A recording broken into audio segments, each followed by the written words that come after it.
मेरा नाम मुदिता है। मैं राजस्थान से हूँ और मैंने जोधपुर से एसएनएमसी मेडिकल कॉलेज से जो है एमबीबीएस किया है। कॉलेज के ड्यूरेशन में ही मुझे एक टारगेट लगा कि मुझे ये करना चाहिए। उसके बाद मैंने ये सब सर्च किया कि कहाँ से किया जा सकता है। तो 2019 का जो फाउंडेशन 27 बैच था उसमें मैंने एडमिशन लिया था और उसके साथ ही हिंदी लिटरेचर का जो लाइव बैच है उसकी भी मैं स्टूडेंट थी। जब मैं क्लासरूम प्रोग्राम की स्टूडेंट थी तो क्लासरूम में ही मैंने आंसर राइटिंग प्रैक्टिस और मेरा कंसेप्ट बिल्डिंग वाला पार्ट मैंने उस एक साल में प्रिपेयर किया। फिर कोविड के बाद मैंने प्रिपरेशन ड्रॉप कर दी थी वापस। फिर इसी साल मार्च 2022 से फिर मैं प्रीलिम्स मेंटरशिप प्रोग्राम से ऑनलाइन जुड़ी थी और फिर वो पढ़ के और इस बार प्रीलिम्स मेरा निकला और फिर उसके बाद मैं मेंस मेंटरशिप प्रोग्राम से ऑफलाइन फॉर्म में जुड़ी। सबसे पहले जब मैंने स्टार्ट किया 2019 में, मैं क्लासेस बहुत ध्यान से सुनती थी। मेरा हमेशा से था कि कंसेप्ट क्लास में बिल्ड करके जाना है। तो क्लासेस कंप्लीट करने के बाद फिर मैंने उनको अच्छे से पढ़ने के बाद सारे नोट्स को प्रिपेयर करने के बाद फिर मैंने स्टैंडर्ड बुक्स पे स्विच किया था।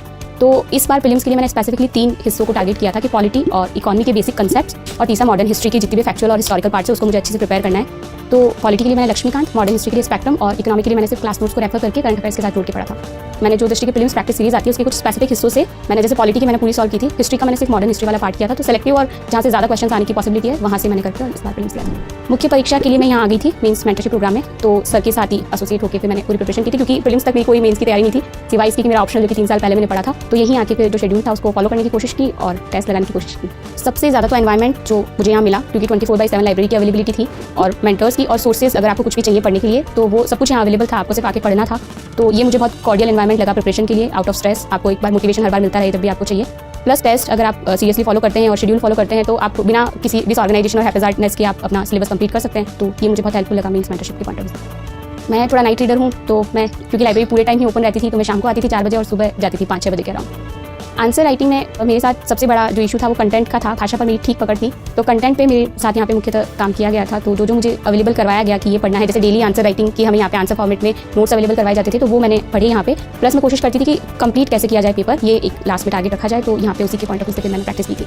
किसी भी एक अच्छी कोचिंग और मैंने तो क्योंकि दृष्टि का लिया ही है तो मैं कह सकती हूँ अगर आप आइडियल तरीके से अपने स्टैटिक पोर्शन को करंट अफेयर के साथ कंपाइल करके पढ़ते हैं और थोड़ा सीरियस तरीके से टेस्ट सीरीज को कंप्लीट करते हैं और उस टेस्ट सीरीज की रिव्यू को स्पेसिफिकली आप अगर इंप्रूवमेंट में यूज़ करते हैं तो मुझे लगता है कि एक टेस्ट सीरीज आपको बहुत हेल्प कर सकती है।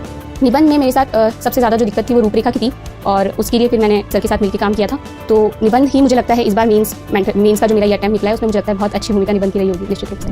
मैं क्योंकि मेडिकल साइंस बैकग्राउंड से हूँ तो मेरे लिए बहुत एक चैलेंजिंग टास्क था ऑप्शनल सब्जेक्ट का चूज़ करना। आमतौर पर मेडिकल साइंस वाले एंथ्रोपोलॉजी सब्जेक्ट को चूज़ करते हैं पर क्योंकि मेरा हिंदी की और थोड़ा झुकाव था तो मैंने सबसे पहले जो दृष्टि का एक डिस्टेंस लर्निंग प्रोग्राम में हिंदी के जो नोट्स आते हैं वो मैंने मंगवा के देखे थे। तो मुझे ये तो समझ आ गया कि हिंदी कर सकते हैं पर ये समझ आया कि खुद से नहीं कर सकते हैं। तो फिर मैंने यहाँ का जो लाइव बैच था वो ज्वाइन किया था और फिर सर थे ही और सर के साथ काम करते हुए फिर हिंदी पे अच्छी कमांड हुई थी।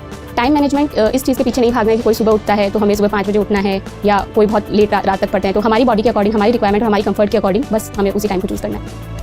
पोटेंशियल तो डिपेंड करता है आपने कितना यूज़ किया। इस पर मेरे लिए कैसे यूजफुल रहे क्योंकि मैंने मेरी प्रिपरेशन ड्रॉप कर दी थी कोविड के टाइम पे और 2 साल बाद फिर मेरा प्रिपरेशन में आना हुआ तो मैंने करंट अफेयर्स कुछ भी नहीं पढ़ा था, कोई न्यूज़पेपर नहीं पढ़ा पिछले 3 साल से। तो फाइनली इस बार के प्रीलिम्स से पहले मैंने जैसे कोई भी टॉपिक है तो उसके आगे मैं यूपीएससी लिख के गूगल सर्च किया करती थी। तो दृष्टि की वेबसाइट या कोई और भी अच्छी वेबसाइट कोई अच्छा आर्टिकल है उसको फिर आप साथ में लेकर और फिर अपना पोर्शन प्रिपेयर कर सकते हो। जब मैं थी यहाँ पे क्लासरूम प्रोग्राम में तभी मैं डेली केवल न्यूज़ जो होता है या टू द पॉइंट वो मैंने फॉलो किया था। मैं स्लो रीडर हूँ तो मैं फर्स्ट रीडिंग पे मेरा हमेशा एम्फेसिस रहता है कि फर्स्ट रीडिंग पे ही सारे डाउट क्लियर करके चले। तो उसी वक्त जब भी आपको डाउट आता है हमेशा टीचर के टच में बने रहें। मेरा एक ऐसा मानना है कि आपके कलीग्स आपको हेल्प कर सकते हैं बट उस वे में नहीं जिस तरीके से टीचर कर सकते हैं। तो टीचर के टच में बने रहें और अपने डाउट्स को साथ के साथ क्लियर करके चले क्योंकि कंसेप्ट एक ऐसा पार्ट है कि मेंस में वही याद आएगा। केवल आपने लर्न किया वो याद नहीं आएगा, मेमोराइज किया वो याद नहीं आएगा बट कंसेप्ट शायद आपको वहाँ पे अच्छे से याद आ जाए। और मल्टीपल रिवीजन है यूनिवर्सल पॉलिसी तो उसको तो फॉलो करना ही है। ये मेरा फर्स्ट मेंस था तो मैं बहुत इनएक्सपीरियंस थी तो मैंने इन 3 महीनों में कोई स्पेसिफिक रणनीति नहीं बनाई थी।